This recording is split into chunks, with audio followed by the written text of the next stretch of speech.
Hello bachcho, let's read this given question. So the given question says that why is it not possible to have the electrolysis by AC? तो देखिए बच्चों, question में हमें क्या पूछा गया है कि इलेक्ट्रोलिसिस प्रोसेस जो होती है वो एसी के थ्रू पॉसिबल नहीं होती है। इसका रीजन हमसे पूछा है। तो इस क्वेश्चन को सॉल्व करने के लिए हमारा की कंसेप्ट क्या रहेगा?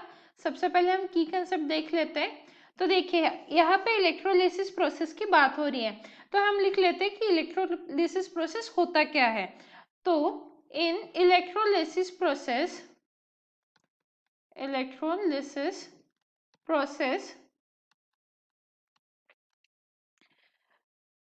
ionization of electrolyte takes place. Ionization of electrolyte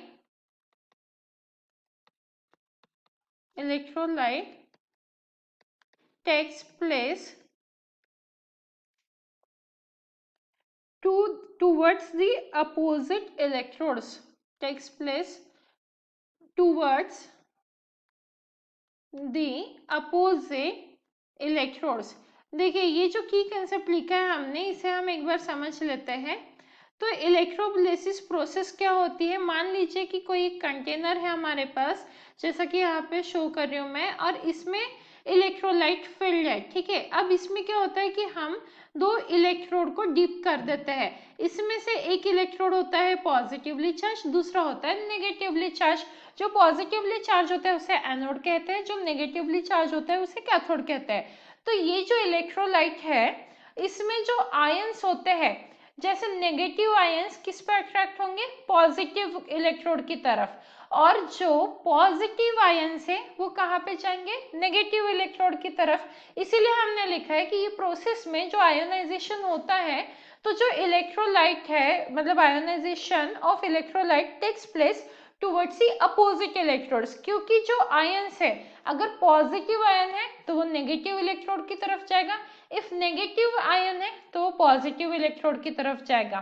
तो ये होती है इलेक्ट्रोलिसिस प्रोसेस। अब हमें क्वेश्चन में बोला गया है कि एसी के थ्रू पॉसिबल क्यों नहीं है, अल्टरनेटिंग करंट के वजह से ये प्रोसेस पॉसिबल नहीं होती है, तो इसका रीजन पूछा है। तो देखिए अब क्या होता है अल्टरनेटिंग करंट। हमने इसका नाम अल्टरनेटिंग करंट क्यों रखा है? क्योंकि कंटिन्यूअसली पोलैरिटी चेंज करता है। अल्टरनेटिंग करंट का अगर हम ग्राफ देखें तो कैसा होता है? पॉजिटिव से लेके नेगेटिव, फिर से पॉजिटिव, फिर से नेगेटिव, मतलब पॉजिटिव हाफ साइकिल देता है वो, फिर एक बार नेगेटिव हाफ साइकिल, फिर से पॉजिटिव, फिर से negative, alternately positive negative change होते रहता है। इसीलिए इसका नाम क्या है? अल्टरनेटिंग करंट है। तो अब इस अल्टरनेटिंग करंट की वजह से अगर हम ये एसी इस इलेक्ट्रोलिसिस प्रोसेस में यूज करें तो क्या होगा?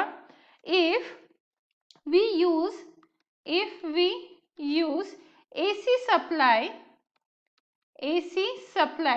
क्योंकि ये जो इलेक्ट्रोड्स होते हैं ये बैटरी से कनेक्टेड होते हैं, मतलब डीसी सप्लाई से कनेक्टेड होते हैं। तो क्वेश्चन में ऐसा कहना है कि ये जो बैटरी सप्लाई, इसके बदले हम यहाँ पे एसी सोर्स क्यों नहीं लगा सकते हैं? तो इसी का रीजन हम लिख रहे हैं, if we use AC supply then the polarity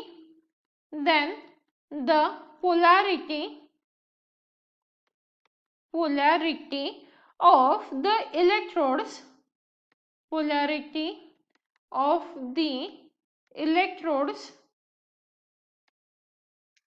keeps changing, which will affect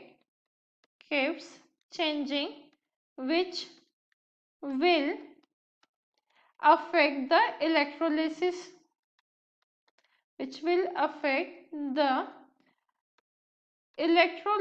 process। तो देखिए बच्चों यहाँ पे हमने क्या लिखा है कि if मान लीजिए हम यहाँ पे एसी सोर्स को यूज कर लेते हैं तो क्या होगा? कभी ये इलेक्ट्रोड पॉजिटिव रहेगा, कभी नेगेटिव बन जाएगा, कभी पॉजिटिव बनेगा, कभी नेगेटिव बनेगा। तो जो आयंस है वो प्रॉपरली डिपॉजिट नहीं हो पाएंगे, क्योंकि आयंस तो अपोजिटली चार्ज इलेक्ट्रोड, जो अपोजिट पोलैरिटी वाला इलेक्ट्रोड है उसके पास जाता है। तो इस वजह से अगर इलेक्ट्रोड से चेंज होते रहा, पॉजिटिव से नेगेटिव, नेगेटिव से पॉजिटिव, तो आयंस प्रॉपरली डिपॉजिट नहीं हो पाएंगे इलेक्ट्रोड्स पे, और ये क्या होगा, affection on the electrolysis process. इसीलिए हम क्या बोल सकते हैं, we can not use the AC source for the electrolysis process. So this is the final answer for the given question. Hope you understood it well. Best of luck.